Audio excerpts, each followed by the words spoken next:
Mm.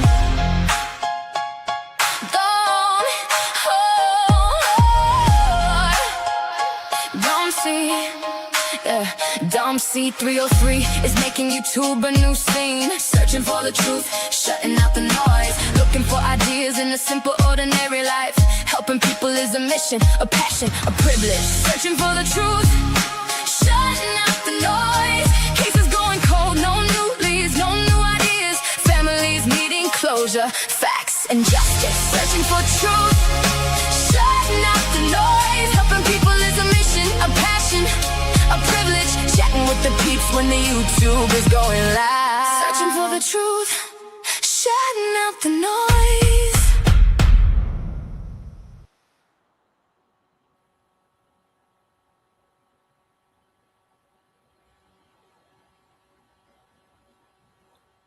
Well, hello everybody. Happy Friday. It's my Friday off too. I'm off tonight and tomorrow night. Hi, Brenda Walsh. Hi, Shh is AU. Welcome. I was really fascinated about the Apple Watch because I don't own any Apple products. I'm an Android girl and a Windows girl. I'm totally Microsoft. Been Microsoft since the 80s when it first came out. So I had to do research because that's what I do. Before I talk about anything, I want to look it up and do spreadsheets or PowerPoints or something like that. But I just put stuff on a Word document so that I have a point of reference to read from. So I did find a video that I actually think I'm going to be able to play. So that'll be great. Hey, Doug. Hi, WC3398. Hi, DZ. I love when Nikki goes and says hi to everybody on hers. I just came off of hers just a little while ago with some of you, and she is just the sweetest person. I love listening to her videos and her points of view. She's so smart and so sweet. But back to the Apple Watch. So I was trying to figure out what information does the Apple Watch have and what information could the FBI glean from it? And where would that information be stored? So when I looked up Apple's privacy and security policies, it says that on their devices, most health data is processed locally on the Apple Watch and iPhone, but it's not sent to the Apple server. So only the app maintains that information. It's encrypted, so only the person who owns the watch has to put in the password to get that information, unless you share that password and app with someone else. So I'm wondering if Nancy was using the app to track all of her health data, because otherwise, why have an Apple Watch? I mean, yeah, it's pretty and it tells you what time it is, and it tells you how many steps you did and what your heart rate is. But I mean, you can get a Fitbit for way cheaper than an Apple Watch because those things are spendy. So the health data that I found that the Apple Watch can get, depending on what series it is, because the further advanced they got, the more technology the Apple Watch has got. So heart rate was a basic. It measures continuously what the person's heart rate is. And it can detect lower high rates or irregular rhythms, such as atrial fibrillation. That's one of the big ones, AFib. I have a little device that I put my 2 fingers on, and it'll give me a simulated EKG. And the only thing it can tell me is if I'm in sinus rhythm, sinus tach, sinus brady, or atrial fibrillation, which is the quivering of the upper chamber of the heart. So it can detect that. So normal heart rate is between 60 and 100 beats per minute. If you're below the 60, it's considered bradycardia. If you're above 100, it's now pacemakers will monitor both. So it'll give that electrical shock when the heart goes below 60 to bring it back up to 60. And if it goes above 100, it'll give it a shock in different nodes of the heart to slow it down. So yeah, the electrodes, they're in one or more chambers depending on the heart condition Nancy had. And then it says each pulse causes a targeted chamber or chambers to contract the heart to pump blood and regulate the function. So the other thing the Apple Watch can do is it does have an EKG function in series 4 and above and newer. So it can detect any irregular rhythms, and it says it can share it with your doctor, but I would think the only way you could share it with the doctor is if you've got the app, and then you give your doctor permission to access that app. Blood oxygen, that's good because my Fitbit doesn't do that. I have a separate ring that I wear at night to monitor my oxygen level with my CPAP machine. And then if it goes below 90, it vibrates and wakes me up, which happens occasionally, and it's slightly annoying. And sometimes I take it off and throw it across the room. But it's good because you want to maintain a normal oxygen level above 90%. If your oxygen level goes below 90% for normal people without any lung disease, it decreases the amount of oxygen your cells get, especially your brain cells. And people can get what's called a anoxic brain injury, which is brain cells dying from lack of oxygen.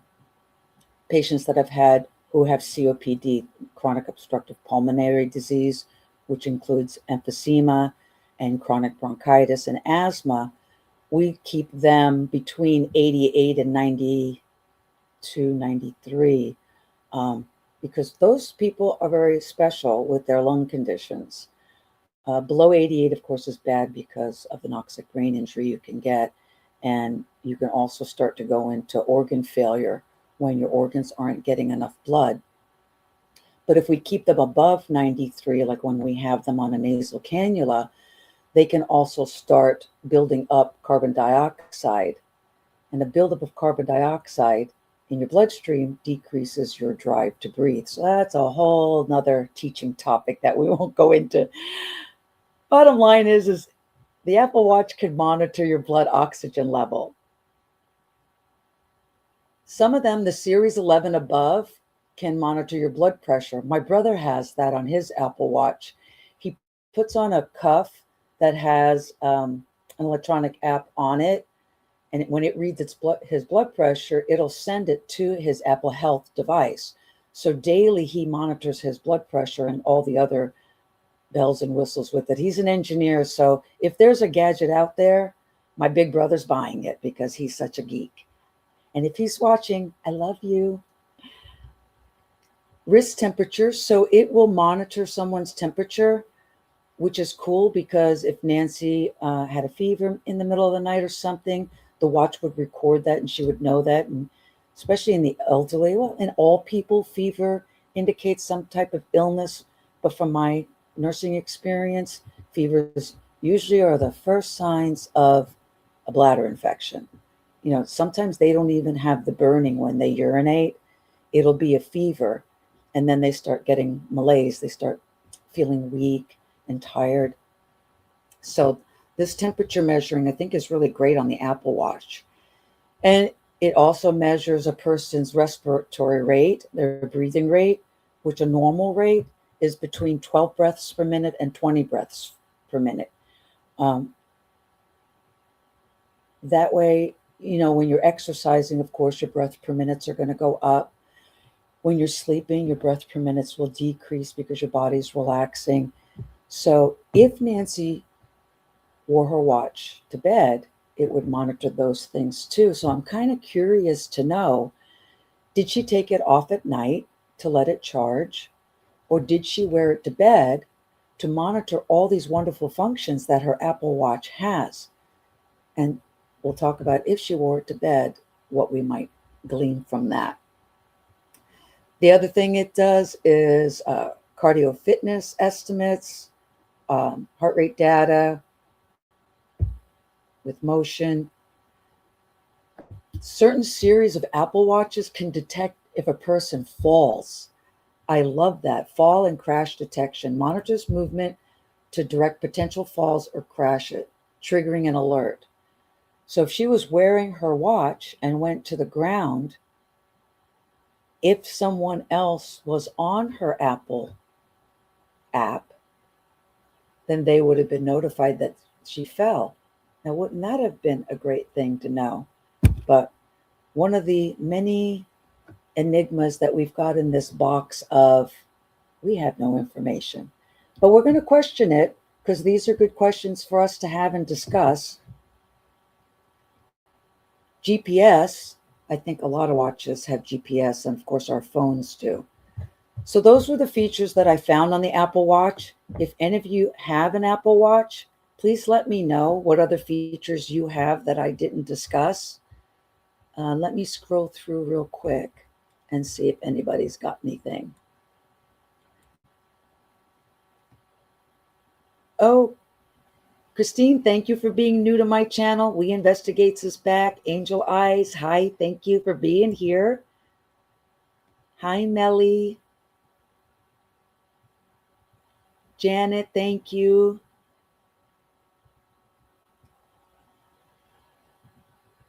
All right, nobody's giving me any input on an Apple Watch. So nobody has an Apple Watch? So good, I'm not the only one who doesn't spend a ton of money on watches. So I got a quick video, and everybody, fingers crossed, we're going to get the video played this time. And this was, because I'm doing what Shibby said, I'm making sure that I give credit to people who give information. So WPBF 25 News 5 months ago did this video about the Apple Watch. I'm going to put the link in if you want to watch it outside of here. It's a pretty quick video, but let's take a look and see what they had to say.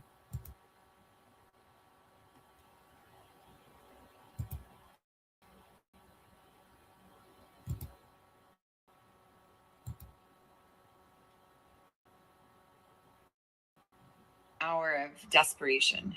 Oh, this is when Savannah was And we need your help. talking a little bit. Right now, the search for Nancy Guthrie is well into a second week. Her daughter, Today Show host Savannah Guthrie, shared a new message on social media pleading for anybody with information to please come forward. Investigators believe the 84-year-old Nancy Guthrie was forcibly taken from her home in Tucson. They have no named suspects in alleged ransom. Joining us now in the studio, and Terry, you spoke to a local retired FBI agent about this case. He says Nancy Guthrie's Apple Watch can tell investigators a lot more than just when it disconnected from her pacemaker. Right. This was the part of the report that I wanted to go over. It was interesting when I heard it, so I thought I'd share it with everybody. I'll go ahead and continue. This was really interesting to me because I never even thought about this part of it. If you have an Apple Watch, you know that it tracks all kinds of things about you throughout the day and night and then it goes to your health app on your iPhone. This kind of information could give investigators a lot of information about what happened leading up to Nancy Guthrie's disappearance. Nancy Guthrie was known to wear her Apple Watch, and she also used an app connected to her pacemaker. Guthrie's watch and phone were found left behind in her home. Police say that app showed her pacemaker disconnected from her phone around 2:30 in the morning she was abducted. So they're saying that the Apple Watch was the one that showed. Now, would it had it on the charger, or would it show that while she was wearing it? I thought that that was a very fascinating question to ask. I'll continue.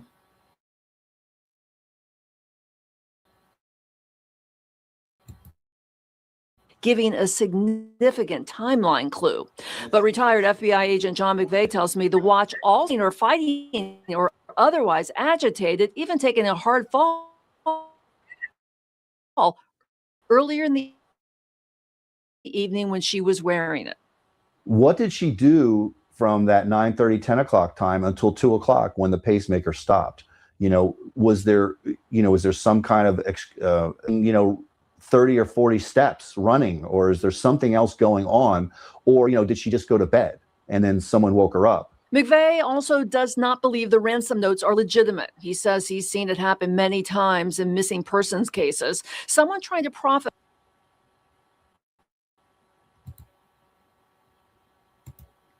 So yeah, I don't want to talk about the ransom notes right now.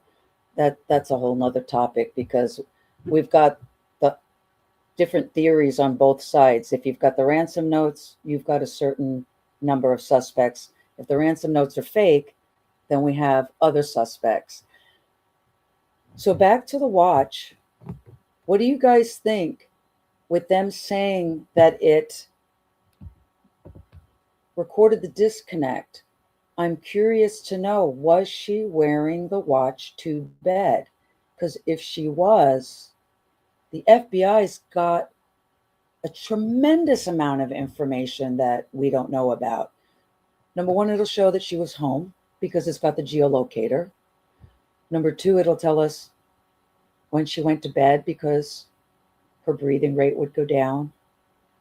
Her heart rate was regulated by the pacemaker, but let's say she was being active and her heart rate went up a little bit, while she was getting her jammies on or something and getting into bed, it would show that. Then it would show her resting heart rate.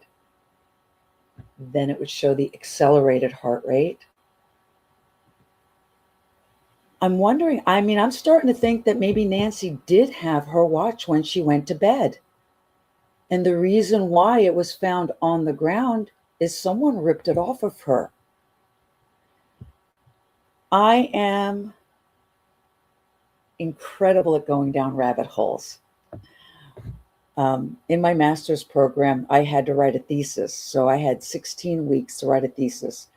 It's irrelevant what the topic was, but I learned to investigate. I learned to do studies, and I learned how to analyze studies, and I learned how to, write a 40-page paper. But oh my gosh, I learned that I love rabbit holes. I would spend days on topics that had nothing to do with my paper, because I just found stuff so interesting. And that's what happens when I start investigating stuff on the Nancy Guthrie case, is this Apple Watch started to drive me crazy. And I started digging and I started researching. And then I started getting a headache. And I said, no, I've got to put it on paper. So I pulled up the Word document and I started copying and pasting information. So if she was wearing it, it would show us all that information. She was home. She went to bed. She was woken up. The watch got taken off of her and thrown on the ground. So now, and her taken out of the room. So there was a distance between her and her Apple Watch. And that's why it disconnected. And then I started thinking, well, if they pulled the Apple Watch off her wrist, did they scratch her? Or, elderly people have fragile skin. Did they pull some skin off? And that's where the blood came from. What do you guys think?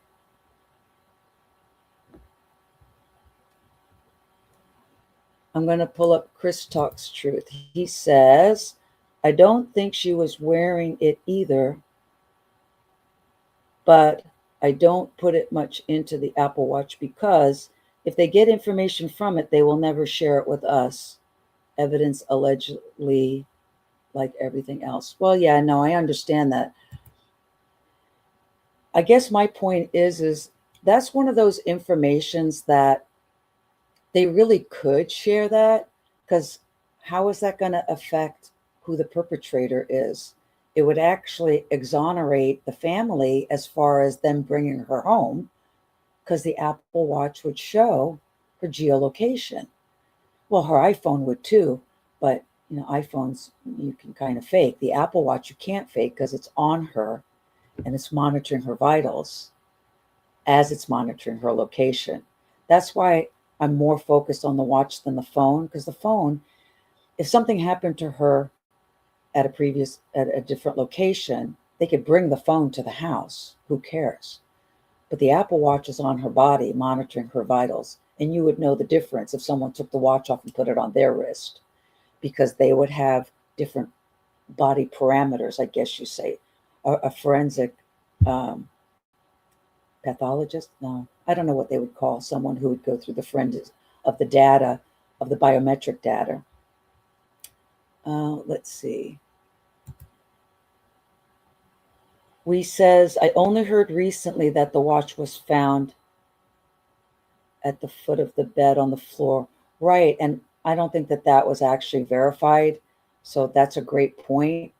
I'm making a leap and assumption, disclaimer in my opinion, but it would kind of make sense if she was wearing it, they wouldn't want her to have it as they moved her because of the geo-tracking location. Brenda says, I wonder if the strap broke. Yeah, that could be. If there was a struggle, the strap could have definitely broke. What else we got, guys?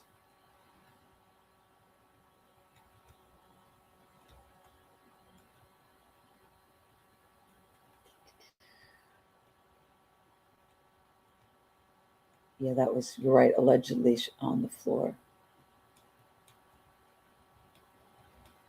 So why do you think the FBI won't release something as benign? To me, it's benign to say, we went through the data of the Apple Watch. We discovered that Nancy Guthrie was home at such and such time.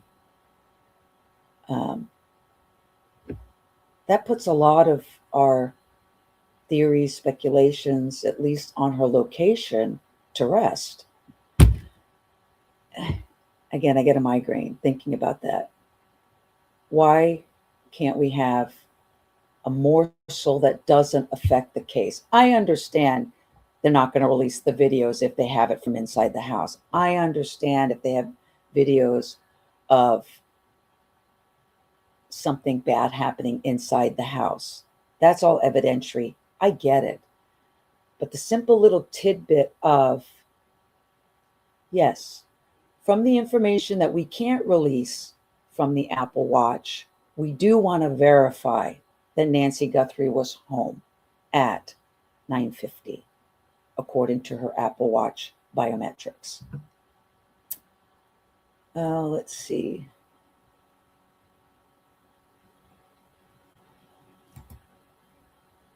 Brenda says, Mel, same. I think I heard nightstand and maybe kitchen counter in the beginning. Right. So there's still a lot of information out there. Sarah says, was the watch found connected to the charger when it was found on the floor? If not, Nancy couldn't have been wearing it. That's a great point. Was there a struggle and it got knocked off the nightstand and that's why it was on the floor? So many great observations that, since nobody's giving us any information, all we can do is a list of speculations, and we'll never come to a conclusion until we know the facts. Mel says, I sometimes still think she never made it home and they have nothing to show that she was actually brought home. I agree. And in my opinion, if the reason why the FBI is not releasing the information about the Apple Watch is because there's data on the GPS and on the biometrics that can point them to suspects. So again, because they're not giving me any information, all I can do is say, what if? What if this, then that? I mean, you try and use deductive reasoning, but how do you reason when you have nothing to go on? I mean, like from what yeah, I know. I keep saying from what I hear, from what the internet says is the official stuff, she was home. I don't know. If she was home, then these are the steps that might have been taken.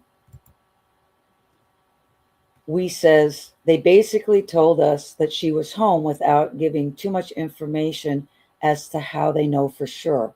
Correct. If there's an app to open the garage, because my brother had that from my mom's house. I mean, he could open up her garage on the app and that would timestamp it, but he's the one who opened it. She didn't open it, and he's the one who closed it. She didn't close it. And so that there's a record that the garage door did open at this time and the garage door did close at this time. But without the camera video of someone being there, capturing that image at that time, we can't put 2 and 2 together to equal 4. Right now, we've got 2 plus X because we don't know what X is to give us the final, and equals Y because we don't know what X and Y are because we're not given any information. We know about the 2, but that's about it. Chris Talks Truth says, I know you want to stay away from ransom notes, so this is just going along with the question of releasing information. Why did Brianna finally release the note in entirety these last few days? I don't know, clicks. Maybe she got the okay, because I would think that if she released information that the FBI didn't want released, she could be interfering with an open case. Maybe she finally got the okay from them.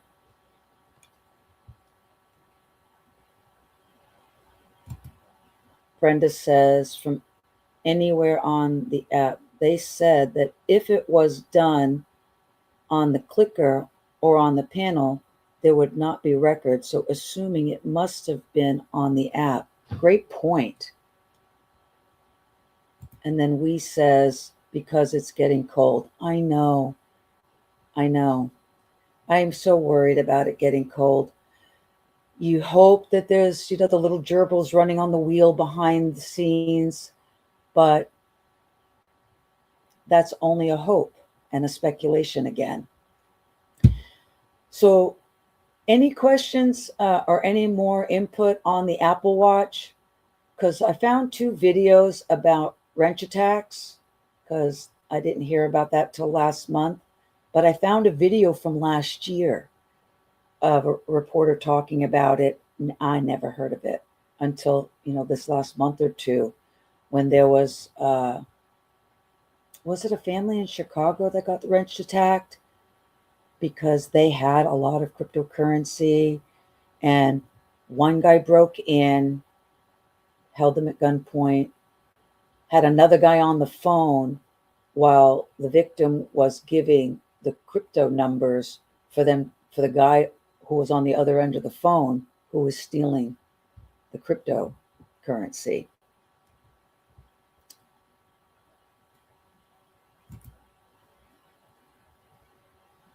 Chris asked, you think it's cold? And then we says, yes, starting to dry up on leads, I think. Yeah, very possible, very possible, very possible. Okay, so wrench attacks, let me stop sharing that screen. Are you guys proud of me that I figured out how to do the videos finally? Yay! I love this. And I love learning new technologies. I was thinking about how old I am and I didn't want to disclose it, but I'm like, what difference does it make? I mean, I learned computers in the 80s when we first started learning DOS in high school. And we were learning how to program and make banners on a dot printer computer. That was fun. And then before I went to nursing school, when I was 40, I was a buyer. I did procurement, purchasing for a couple different manufacturing companies. I bought raw materials. And so I had to learn programs in every different company that I went to. So Excel, Word were basics. I also was a bookkeeper too. I forgot about that. I had to learn Peachtree, which, I mean, unless you're my age, you have no idea what Peachtree is. Well, that's my 5 o'clock to tell me that Alex is going on. So I was trying to, be as quick as possible, but we'll stay on as long as you guys want to stay on. Anyway, so yeah, growing up with the technologies, I feel really comfortable learning new programs. And I remember in my statistics class, I had to take it as a prerequisite before I went into the BSN program. There were young people in the class. And when the professor said, you know, we're going to be using the statistical formulas in Excel, a couple of students said, "What's Excel?" And I thought, oh no, I love that I'm the smartest kid in the class. So that was fun. I am going to get the other mouse and share the first video that I have about the wrench attacks that was a year ago. And then I'll share the link too so that we don't get dinged. And then I got a Brian Enton one that was done a month ago.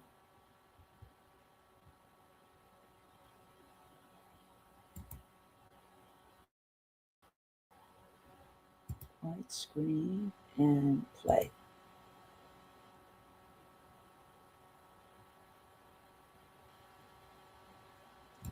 Welcome to the excerpt. I'm Dana Taylor.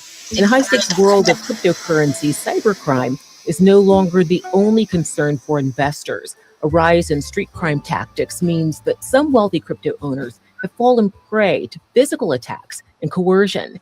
You may have seen a recent headline regarding a crypto owner who was kidnapped and tortured in a Manhattan townhouse by criminals who were attempting to steal his Bitcoin. These brazen physical attacks have come to be known as wrench attacks. How can crypto investors protect themselves from crime and violent crime? Joining us to dig into crypto security is Nick Newman of Casa, a cryptocurrency company that's. So that's kind of scary that they broke into this guy's apartment in Manhattan to steal his crypto. I didn't even know how these people know that other people have crypto. I mean, I remember another streamer was saying some lady posted on Facebook about all the crypto that she had. And I thought, why would you do that? That is just setting yourself up for someone to say, really? Okay, what's yours is mine now. I'm going to go ahead and keep playing the video, and then I'll interrupt like Shibby told me that we need to do. Specializes in providing security solutions for digital assets. Thanks for joining me, Nick. Start with the disturbing name given to these crimes, wrench attacks. I'm not sure if you can describe these crimes in a way that isn't graphic, but what is a wrench attack? How did it get the name? This is a great question because it's a weird name, right? It's the name itself sounds very graphic. It comes originally from a comic, actually, and the first scene shows these two guys with this computer saying, oh, there's millions of dollars worth of cryptocurrency on this computer, but it's encrypted and you drug the guy and hit him with this $5 wrench until he gives us the pass. Very basic drawing and something that gets to the heart of some of these problems and how people protect their cryptocurrency. But so I thought that that was interesting that this video was made a year ago. I don't know if any of you had ever heard of wrench attacks until like the last month when they, you know, and now of course it's the new theory that everybody's going on and on about. I don't know if Nancy had any cryptocurrency to cause a wrench attack, or if some perpetrator thought that maybe Savannah had cryptocurrency or her husband. But with the wrench attack, they keep the person alive. They hold them hostage in their own home until they give up the pass keys, and then the criminal leaves. So I'll continue the video and see what this young man has to say. That name, even though it started in this comic, caught on and really has been used throughout the drive this type of physical attack. The first line of cryptocurrency security is safeguarding the private keys which are needed to access crypto holdings. These function as passwords for the owners. What's led to the rise of physical attacks? Well, first of all, the attacks are very sad to see, and this is something that we are working really hard to help reduce. If you look at the amount, just number of these documented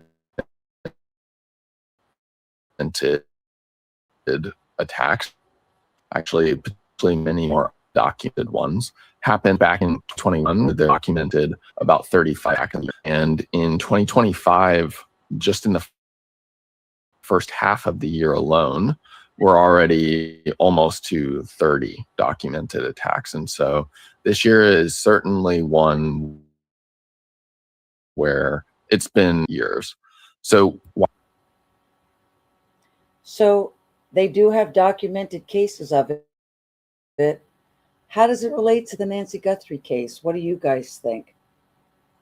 I don't know if it does, but we'll listen to the rest of the video. Because value of Bitcoin and other cryptocurrency, and so people see this as an opportunity, right?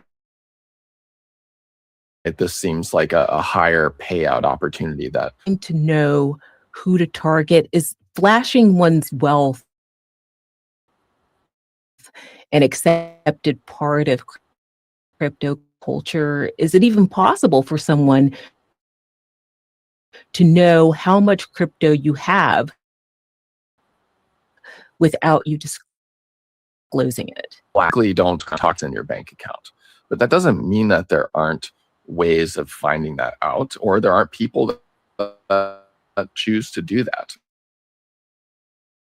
And so completely private about how much Bitcoin you have. There have been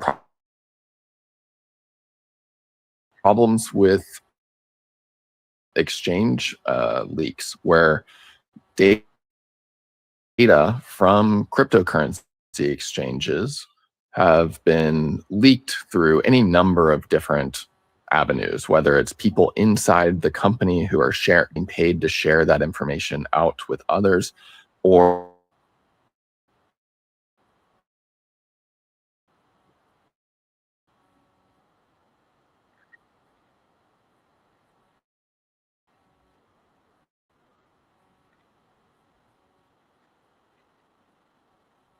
amount of cryptocurrency that they own or have bought over the years.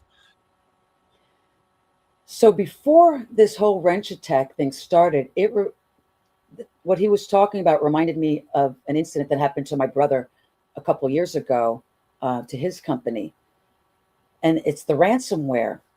So one of his employees downloaded a card playing like a solitaire, and it embedded that ransomware software. And my brother got a notification that the perpetrator wanted, I think at the time, $15,000 in Bitcoin. And then they would give him the key to unlock the virus or whatever it is that they had. They were holding his data hostage. And this is the brother that I told you is an engineer. So he luckily backed up his data nightly.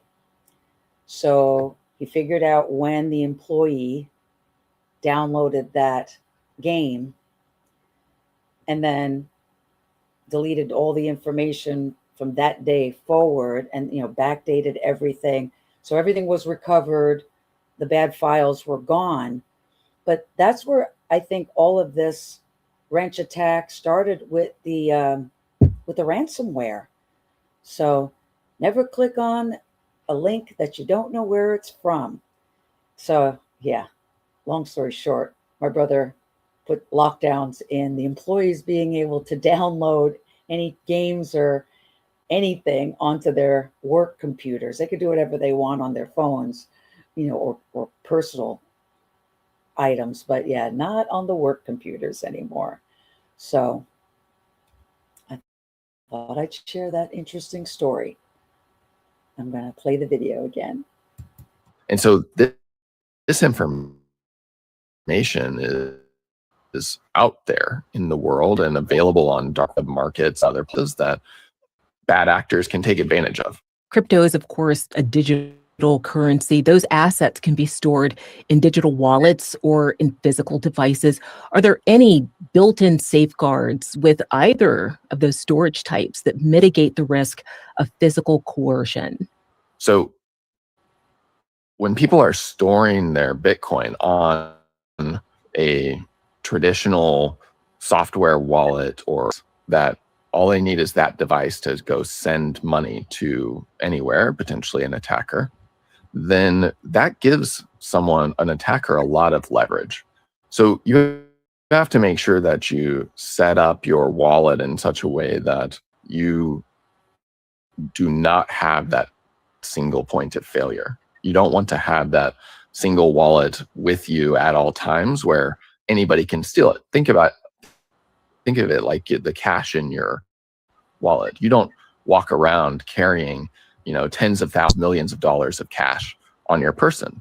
You put it in a bank, you put it in other places so that you aren't at risk of being robbed. The same principle applies with Bitcoin. Nick, you've been building Bitcoin wallets the last decade. In terms of security, what new challenges have been created by AI deepfakes? AI deepfakes are certainly a challenge, right? Because there's a lot of security precautions that people put in place that rely on having a video call with somebody. And people have trusted that, hey, if I have a video call with you and you tell me to move then I'm going to do it because I believe that this is you. And it was historically a pretty good way to verify authenticity. Now the AI video models have gotten so much better that it is becoming more and more of a problem where people need to do more to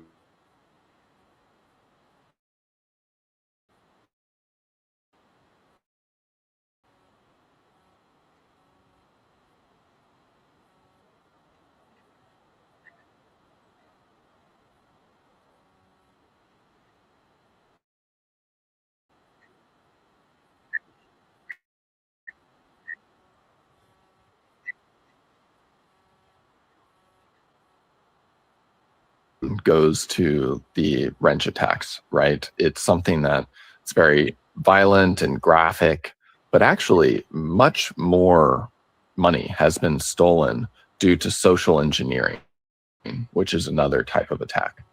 So yeah, he's going to talk about social engineering, and that was really interesting too. But I wanted to say about them stealing the cryptocurrency. And this was a year ago when he was talking about this. How much worse is the problem now? And there's so many scams out there. I have watched endless videos about simple scams. I worked with a lady on a dating website, and she thought that she was dating a military man in Iraq. All she's seen was pictures of him. Never voice chatted, never video chatted. Yes, go ahead and say it. She got catfished. And I tried to tell her, honey, at least oh no, he's in a remote area. He can't get video. All he can do is chat with me. And I said, well, when he asks you for money, please make sure you see him first. Oh no, I love him. I trust him. I'm like, please, before you send him money. Guess what? She was out $6,000 because he needed money for an airline ticket to come back to the States to see her. And once he got the money, he disappeared. And this is probably about 12 years ago that this happened.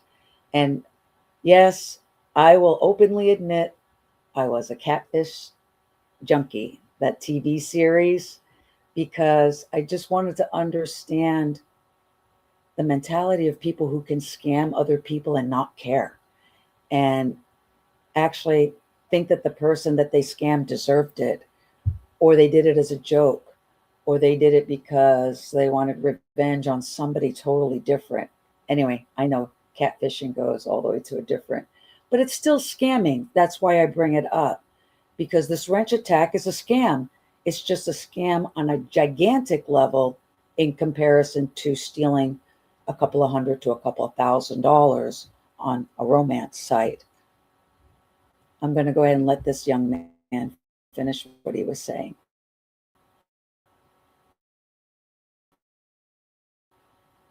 What is social engineering? This is when this is when somebody calls you or emails you and pretends to be somebody who is helping you. So they'll call you and say, I'm from such and such cryptocurrency exchange. Your account is in danger. Somebody has access to it, but don't worry, I'm going to help you. And then they help you by moving your money to another account. Who aren't aware, people, especially older people, can get tricked very easily. And even just over the last year, hundreds of millions of dollars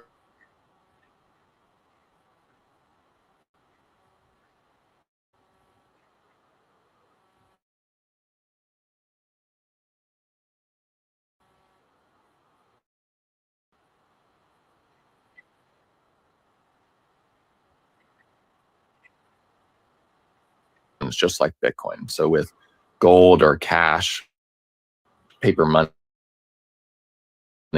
people would exchange that, and you couldn't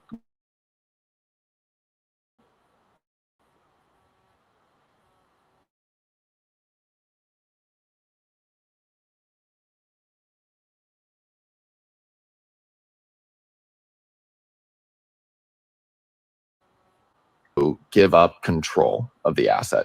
So in this new world of Bitcoin, how do you protect against this, or after the fact, or how do you try to recover funds after the fact? A lot of times it requires working with law enforcement who can go and help find and arrest the people who, stole from you in the first place. And this is something that has happened successfully over the years. But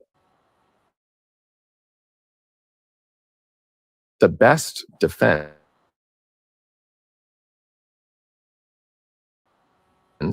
is really protecting yourself with money.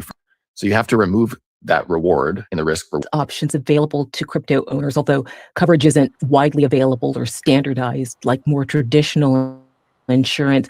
What are your thoughts regarding cryptocurrency insurance? I think the thing that people don't fully understand about cryptocurrency insurance is that the insurance is all about making sure that you eliminate or ways that you can lose money as possible upfront. And then you insure against the little potential slivers of what might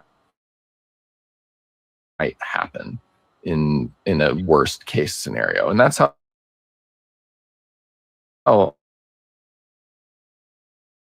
all insurance works, right? And so where something slips through the cracks of security overall. Crypto culture is keen on the idea of financial liberation from traditional banking systems. Is You've said, unlike credit cards or banks, most transactions can't be reversed. That permanence, touted as a feature of cryptocurrency, may also be a flaw. Are there practical solutions, a specific one that you would point to? What are Without the irreversibility of Bitcoin, you actually don't get the freedom, and because if you add these layers of reversibility where some bank, Bitcoin bank that you call, can reverse a transaction that wasn't supposed to happen. That also means that they can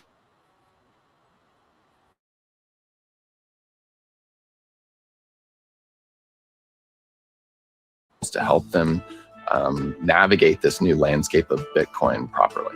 Nick, thank you so much for being on the excerpt. Thank you. I thought that was really great information explaining about the wrench attack and about Bitcoin and how to secure it and all that other information.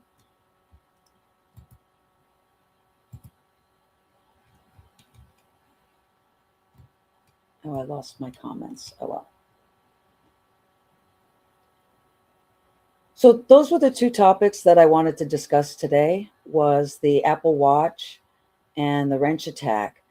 I'm looking up information tomorrow to keep going forward on the Nancy Guthrie timeline. Do a quick review on what we did on the last live as far as, the step-by-step dates and times, and then expanding on that if you guys are interested. I don't know what time I'm going to go live because I don't know what time I'm going to wake up. But let's see. Anybody else have got?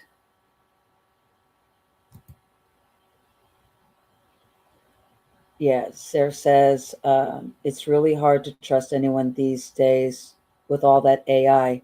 Yeah, I know when I was living with my mom, when I was taking care of her, um, a guy with an obvious accent from the country of India called, pretending to be my nephew, saying that he got arrested and needed bail money. So my mom is like, I don't think this is Christopher. Hold on. And she hands me the phone. And I go, hello. And he goes, hello, Auntie. Well, first of all, my nephew doesn't call me Auntie. He calls me Zia, S-I-A, which is Italian for aunt. So he calls me Zia, so I know Auntie wasn't him and it wasn't his voice. So I kept asking him, what is it that you want? And he kept trying to convince me that he was my nephew. And I said, I'll ask you one last time, what is it that you want? And then he used some profanity, and then I used some profanity back, and that was the end of the phone call. But I don't know if my mom was on some type of registry as an elderly woman who answered the phone all the time, because it wasn't the first time she had gotten a phone call claiming to be one of my nieces, or my nephew, or a random family member that she said, I don't know who that is. She said the jail thing had happened before I had moved in, and she was a lot more lucid before her Alzheimer's advanced.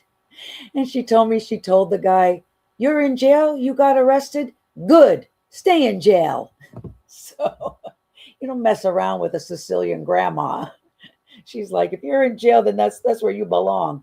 But these guys are slick and they're sly, and they get money out of people, not just the elderly. I mean, they get credit card numbers from people, and compared to the wrench attacks, it's a small amount of money, but to you as an individual, it's a lot of money if they steal $100, $1,000 from your credit card. It's frustrating and it's annoying. I just get very aggravated that people could do that to other people and not care. That's what bugs me the most, is that they're entitled to scam an elderly person. Makes me sick. Special place in hell for that person.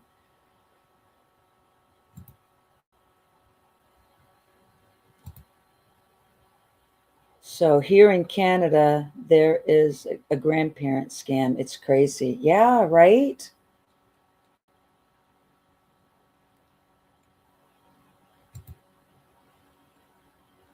Wholly self-entitled. They would be scammer cursed you for not falling for the scam. I know, right? What nerve. But I've had that happen to me here. This whole, they stopped doing it, but I used to get phone calls saying that they were from Microsoft and that they had detected a virus on my computer, so they needed to connect to it remotely. And I told the guy, well, that's interesting. I don't own a computer. And then he was like, well, you must, because well, we had a virus detection. I said, well, it couldn't have been at my house because there isn't a computer here to have a virus. So as I'm on the phone with him, I'm looking up the phone number, and it told me it in a generic block of Seattle. And I said, well, you're in Seattle, but you're not at the Microsoft facility. So he did then the same thing to me, and he read off my address to me. And I said, you know what, sir? If you're dumb enough to drive down to my area and knock on my door, my pew-pew will say hello to you first. And he hung up on me. But can you believe the gall of that guy? First, he's trying to scam me, and then he tries to threaten me that he's going to come to my house and hurt me because I'm not believing his scam. There's some unbelievably crazy people out there. So everyone should be careful, not just me, not just my mom, not just your mom and grandmom and dads and uncles and aunts and everyone in our families. Just everyone needs to be careful. My dad always used to say, believe none of what you hear and only half of what you see. But this was before AI. Now, how much of what we see can we believe? So, on that happy note, any questions before we log off? I'm going to play you the Troll song. I just love that song. 857 was so gracious and played it on his show last night. I was so embarrassed. I'm like, no, it wasn't for public consumption, really, because, I was on call that night. And I thought, what am I going to do with my time while I'm waiting to get called in, if I got called in, because we were overstaffed. So I got on the Suno and made a song, and then got on Google and just copied and pasted a couple of troll pictures. And I thought, well, let me make just a quick little slideshow. And that's how it all came about. But Melly was my inspiration because she was getting trolled and I was getting really upset about it. So I know she's tough as nails, but I've always been a mama bear. I'm always going to be a mama bear. So anybody messes with my online friends, I'm a Taurus. You mess with the tail, you're going to get the horns. So that's the way it is with me. All right, it looks like we're good. I'm going to play the troll song, and then I'm probably going to head on over to Alex's channel, to be honest with you. So love you guys. See you in the chat. I'm getting better at this stuff, aren't I? And hopefully it'll keep getting better. Oh, here, you know what I was thinking of doing? There are so many beautiful parks around here. I was thinking about just doing a couple of quick either lives or some short videos of like the Columbia River. It's a little bit of a drive, but not too bad, up to Multnomah Falls. If any of you know the area, you know how beautiful it is. And if you've never been to the Pacific Northwest, I would love to share some of the beautiful scenery that we have out here. There's my alarm again. All right, I'm going to give you the video, and then we'll keep brainstorming on what to do next.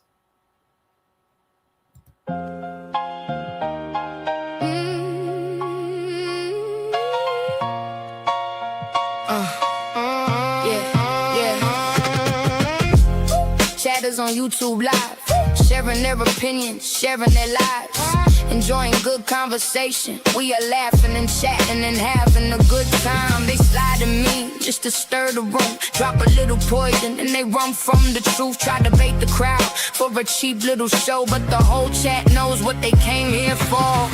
What about them trolls? What about them trolls? What about them trolls? What about them trolls? We won't feed that noise. What about them trolls? What about them trolls? What about them trolls? What about them trolls? We keep it moving on. Yeah. Chatters get angry and frustrated, want the trolls gone, but rage is a fire and they love when it burns long. Lonely and angry, no outlet, no control. Looking for a crack, trying to steal your soul. Chatters must rise above the nuisance and chaos. Hold the line, stay calm, don't let them bait us. Pray for the ones who only know the dark. Maybe one soft word can reach a broken heart.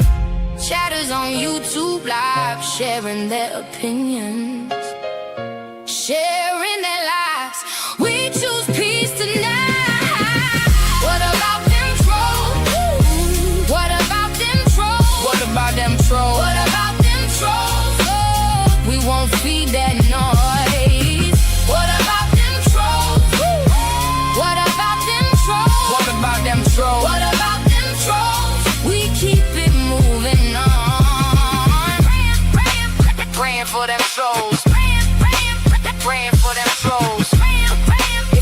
If they come with chaos, we answer with calm. Praying for them trolls. Praying for them trolls. Pray for those who are lonely.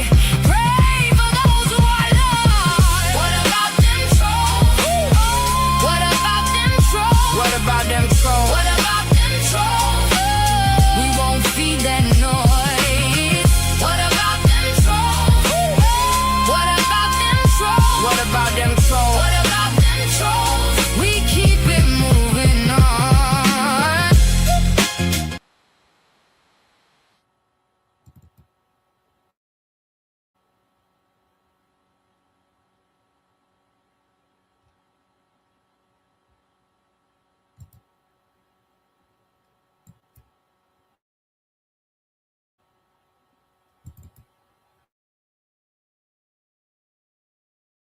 Where is Nancy Guthrie? Domsey 303, searching for the truth, shutting out the noise.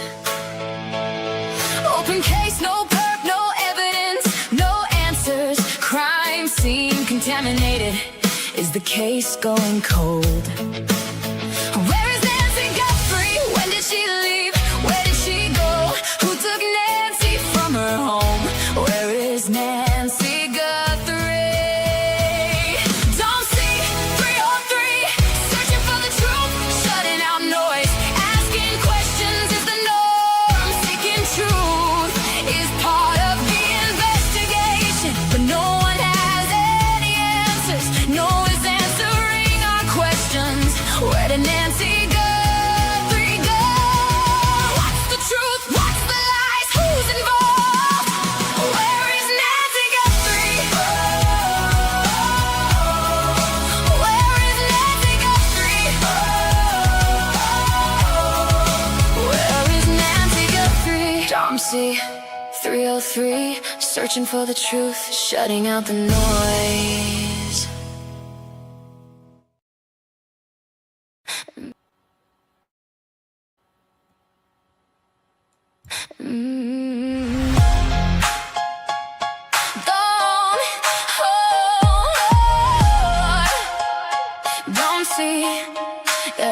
Domsey 303 is making YouTube a new scene, searching for the truth, shutting out the noise, looking for ideas in a simple ordinary life. Helping people is a mission, a passion, a privilege. Searching for the truth, shutting out the noise. Cases going cold, no new leads, no new ideas. Families needing closure, facts and justice. Searching for truth, shutting out the noise. Helping people is a mission, a passion, a privilege. Chatting with the peeps when the YouTube is going live. Searching for the truth, shutting out the noise.